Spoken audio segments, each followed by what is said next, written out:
Halo semua, perkenalkan nama saya Dian Oktavia Putri dengan NIM 2005120461 dari kelas Teknik Informatika 2020A. Di video kali ini saya akan menjelaskan sedikit tentang routing statik dan akan mensimulasikan routing statik menggunakan Cisco Packet Tracer. Untuk memenuhi tugas mata kuliah jaringan komputer dengan dosen pengampu Bapak Agus Priyanto, ST, Mkom. Routing statik atau static routing adalah proses setting router jaringan menggunakan tabel routing yang dilakukan secara manual saat melakukan konfigurasi. Jika ada perubahan, maka administrator jaringan harus melakukan setting ulang pada jaringan. Routing statik memiliki kelebihan dan kekurangan tersendiri. Kelebihan routing statik antara lain yang pertama, menghemat bandwidth. Yang kedua, routing statik memperoleh informasi dari isi tabel routing saat proses tukar paket. Yang ketiga, routing statik lebih aman. Lalu yang keempat, administrator bebas menentukan jalur jaringan. Lalu kekurangan routing statik antara lain, yang pertama, admin harus mengetahui semua informasi. Yang kedua, routing statik hanya untuk jaringan yang berskala kecil. Yang ketiga, konfigurasi routing statik terbilang cukup rumit dan lama. Lalu yang keempat, jika jalur rusak, maka jaringan akan terhenti. Lalu selanjutnya saya akan mensimulasikan routing statik menggunakan Cisco Packet Tracer. Di sini kita akan membutuhkan 2 router, 2 switch, dan 4 PC. Yang pertama saya akan menggunakan 2 switch. Saya menggunakan PT switch. Lalu saya juga akan menambahkan 2 router yaitu PT router 1 dan router 2. Lalu selanjutnya saya akan menambahkan 4 device.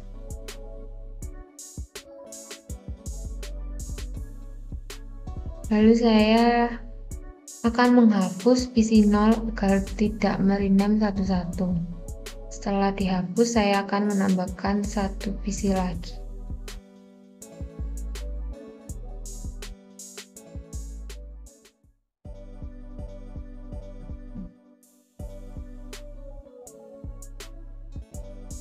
Lalu setelah itu saya akan menghubungkan semuanya menggunakan automatic cable. Saya menghubungkan router dengan switch dengan PC.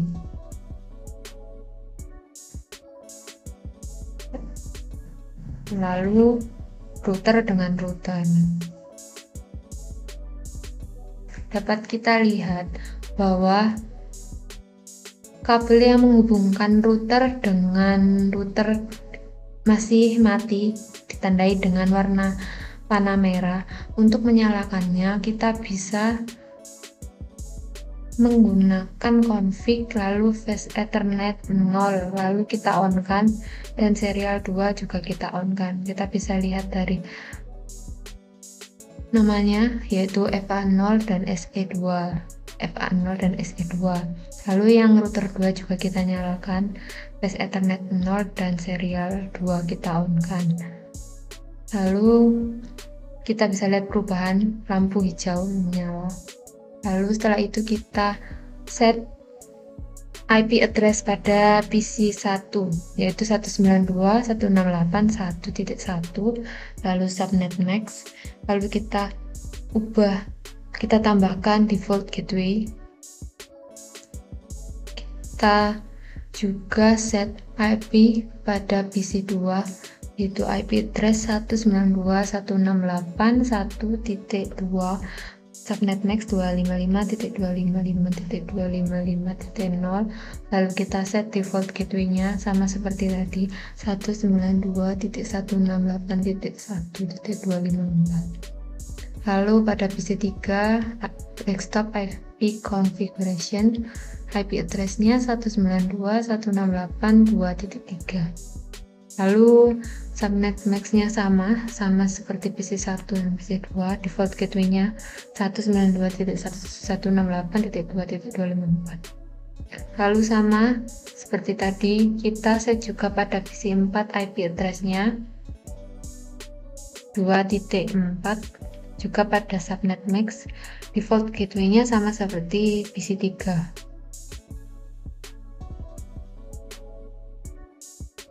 Setelah semua sudah kita set, isi sudah kita set router, IP pada router yaitu 192.168.1.254.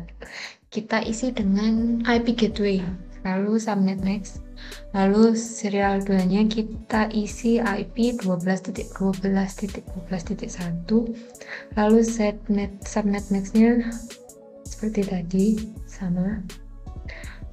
Tidak hanya pada router 1, router 2 juga kita set IP gateway, namun kita menggunakan 2.254. Lalu subnet max-nya sama seperti tadi, IP address pada serial 2-nya 12.12.12.2, subnet max-nya sama seperti tadi. Setelah kita set semuanya, kita masih belum bisa mengirimkan paket antar router, karena kita sebelum bisa mengajari paket mengantarkannya, kita harus mengatur dulu pada routing statik. Kita beri agar router 1 mengenali dan mengetahui router mana yang harus dikirimkan paket. Kita harus set IP network router 2 pada router 1, static routes kita add, lalu akan muncul network address-nya. Tidak hanya pada router 1, kita juga harus mengajari pada router 2, yaitu kita isikan IP network router 1, lalu subnet max-nya sama, lalu netscope-nya kita isi IP gateway router 1. Setelah itu harus kita add kartu simpan. Setelah kita set semuanya, baru kita bisa mengirimkan paket ke area yang berbeda. Agar kita mempermudah, kita harus memunculkan nama-nama portnya,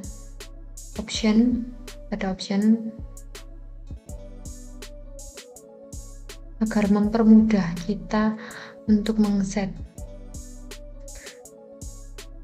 Lalu kita coba mengirimkan paket menggunakan command prompt. Kita ping PC3 menggunakan ping lalu IP address-nya. Kita lihat akan request timeout sekali karena akan mencari ARP-nya, lalu tetap bisa mengirimkan paket. Ping berhasil. Lalu kita coba tracer pada PC3.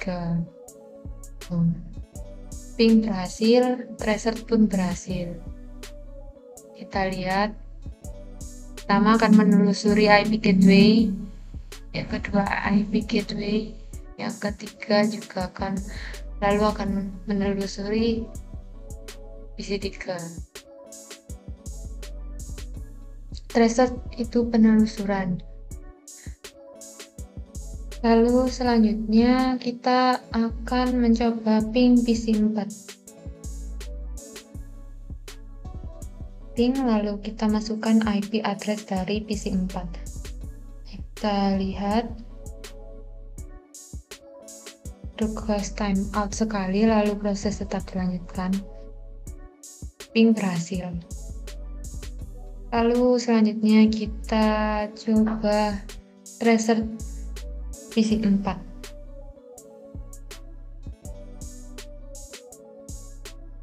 Kita lihat reset komplit. Penelusuran pertama pada IP lalu PC 4. Lalu selanjutnya kita coba ke PC 2. Kita coba command prompt, kita ping PC 3.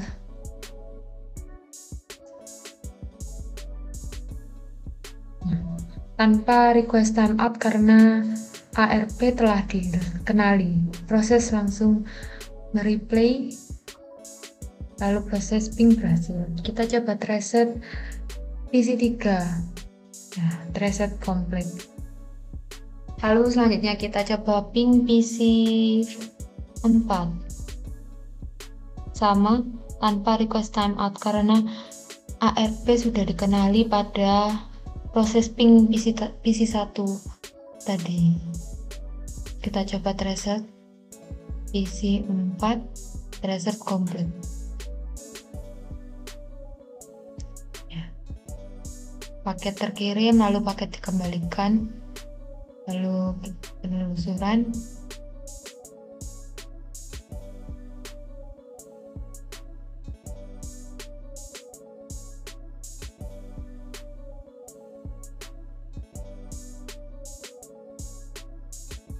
Lalu PC 4. Lalu selanjutnya kita coba dari PC 3 ke PC 1.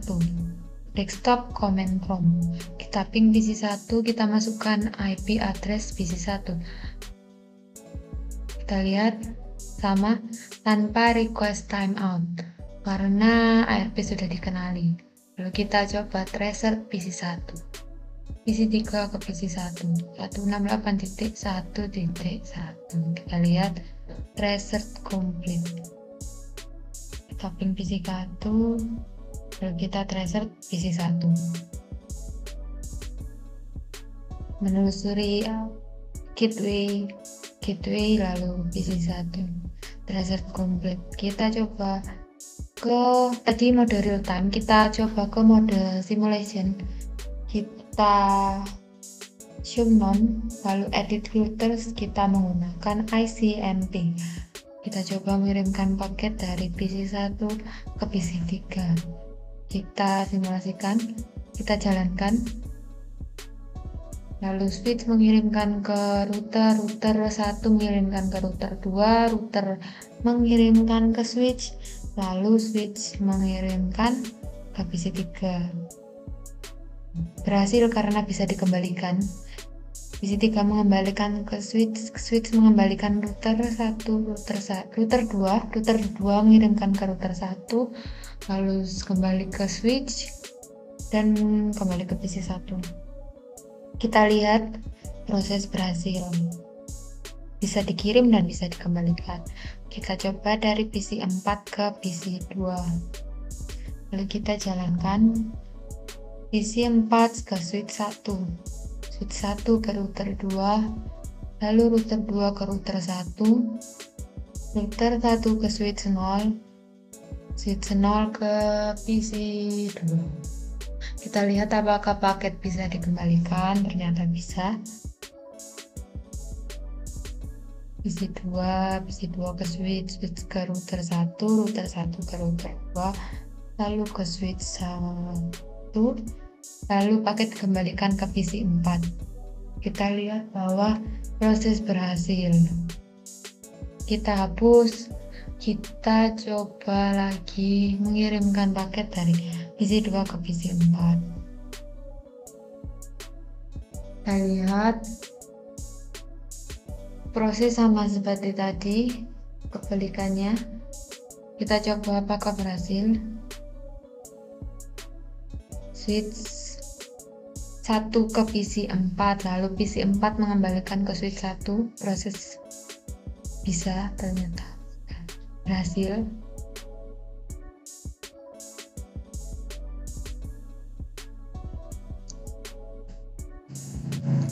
Di sini proses bisa langsung karena ARP sudah dikenali pada mode real time saat saya menggunakan command prompt. Jadi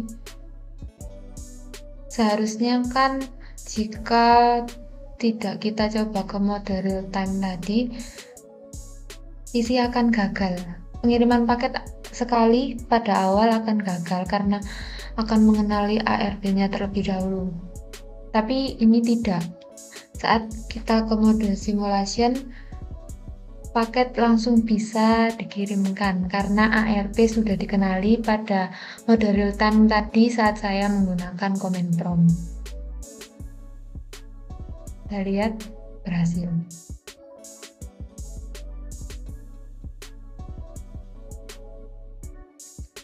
Sekian penjelasan dan praktikum routing statik menggunakan C-scope paket tracer dari saya. Sekian, terima kasih, semoga bermanfaat. Wassalamualaikum warahmatullahi wabarakatuh.